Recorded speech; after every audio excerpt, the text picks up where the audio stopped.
கிருஷ்ணா, அப்போ நான் இப்ப என்ன பண்ணட்டும்? நான் எப்பவுமே நெகட்டிவா யோசிச்சு பழகிட்டேன்.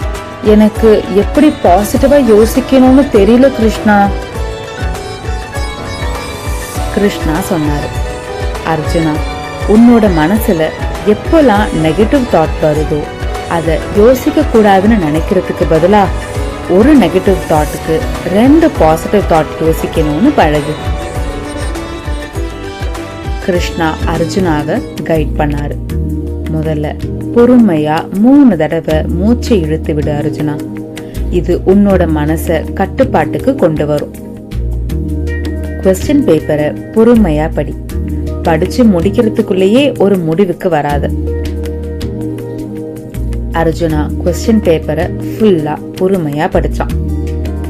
நான் தோத்து போயிடுவனோன்னு உனக்கு தோணுச்சுன்னா நான் சொன்ன மாதிரி ஒரு நெகட்டிவ் தாட்டுக்கு 2 பாசிட்டிவ் தாட் யோசி.